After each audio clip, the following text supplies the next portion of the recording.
కర్నూలు జిల్లా ఆలూరు మండలం మనేకుర్తి గ్రామ బస్టాండ్ ఆవరణలో ప్రతిష్ఠించిన భక్త కనకదాసు విగ్రహాన్ని రాత్రి గుర్తు తెలియని దొండగులు ధ్వంసం చేశారు. గతంలో భక్త కనకదాసు విగ్రహ ప్రతిష్టపై ఇరు వర్గాల మధ్య వివాదం ఉంది.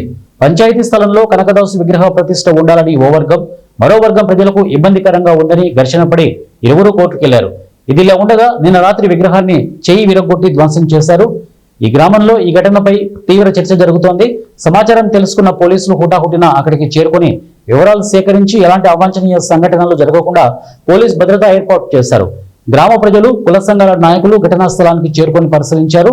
అనంతరం ఆలూరు అంబేద్కర్ సర్కిల్లో నిరసన చేసి ధ్వంసం చేసిన దుండుగలపై పోలీసులు వెంటనే చర్యలు తీసుకోవాలని కుల సంఘాల నాయకులు పోలీస్ స్టేషన్లో ఫిర్యాదు చేశారు. ఈ ఘటనపై కర్నూలు ఎంపీ బస్తిపాటి నాగరాజు భక్త కనకదాసు విగ్రహాన్ని ధ్వంసం చేయడం హేయమైన చర్య అన్నారు.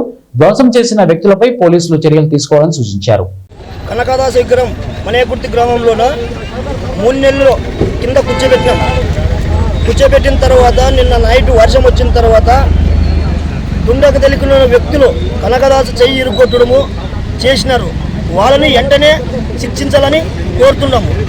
అయినా పోలీసుల్లో కానీ సిఐ సార్ గారిని, ఎస్ఐ సార్ గారిని, పోలీస్ డిపార్ట్మెంట్ అందరినీ కోరుతున్నాము. మనము వాళ్ళని ఇరుగొట్టిన వెంటనే అరెస్ట్ చేయాలని మేము కోరుతున్నాము.